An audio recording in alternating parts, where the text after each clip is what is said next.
যার কাছে তওবা করলে আল্লাহ আগের সমস্ত পাহাড় পরিমাণ গুনাহ থাকলেও সবগুলি গুনাহ শুধু মাফি করে দেই না, আল্লাহ বলে আমার গাফফার নামের খাতিরে আমি আগের সমস্ত গুনাহগুলোকে নেকি বানায় আমলনামায় বসায় দিই। শুকরিয়া রাব্বুল ইজ্জতের দরবারে সর্বাবস্থায় আলহামদুলিল্লাহ ওই রবের দরবারে করবেন। সমস্ত প্রশংসা ওই আল্লাহ রব্বুল আলামিনের দরবারে সর্বাবস্থায় করতে হবে, যিনি আসমান জমিনের সব কিছুকে 6 দিনে সৃষ্টি করেছেন, অথচ ওনার কোনো ক্লান্তি হয় নাই। সমস্ত প্রশংসা ওই আল্লাহ রব্বুল আলামিনের দরবারে, যিনি বিশাল বিশাল 7টা আকাশ সৃষ্টি করেছেন, অথচ একটা খুঁটিরও প্রয়োজন হয় নাই। সমস্ত প্রশংসা সদা সর্বদা ওই আল্লাহর দরবারে, যিনি একটা মাত্র সূর্য দিয়ে গোটা বিশ্বটাকে আলোকিত করে দিয়েছেন। সমস্ত প্রশংসা সর্বদা ওই আল্লাহর দরবারে, যিনি সমস্ত 18,000 মাখলুকাতের মাঝে, সমস্ত সৃষ্টিকুলের মাঝে দয়াল নবীর কারণে আপনাকে আমাকে শ্রেষ্ঠ বলেছেন।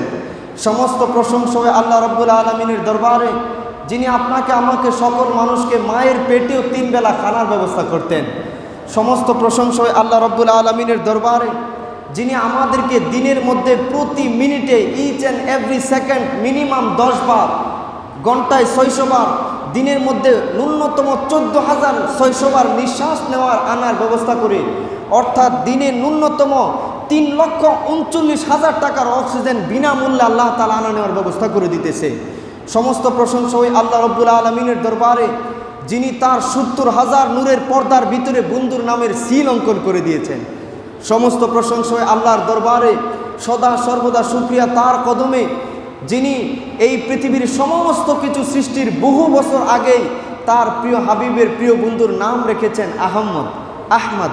সুবহানাল্লাহ। সমস্ত প্রশংসা ওই আল্লাহর দরবারে, যিনি আদরের বান্দাদের গুনাহগুলোকে ঢেকে রাখেন, সাত্তারুল উয়ুব হিসেবে গুনাহ ঢেকে রাখেন। রাত্রের 3 ভাগের 2 ভাগ যখন চলে যায়, অর্থাৎ রহমতের সময় উনি প্রথম আসমানে এসে বান্দাদেরকে ডাকতে থাকেন, বান্দা আয় আয় আয়।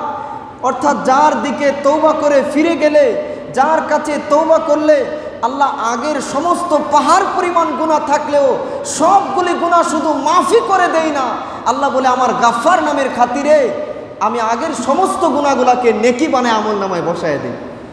সুবহানাল্লাহ, আলহামদুলিল্লাহ, আল্লাহু আকবার, আলহামদুলিল্লাহি রাব্বিল আলামিন। এজন্য সদা সর্বদা আল্লাহর শুকরিয়া করতে হবে, বলতে হবে আলহামদুলিল্লাহ।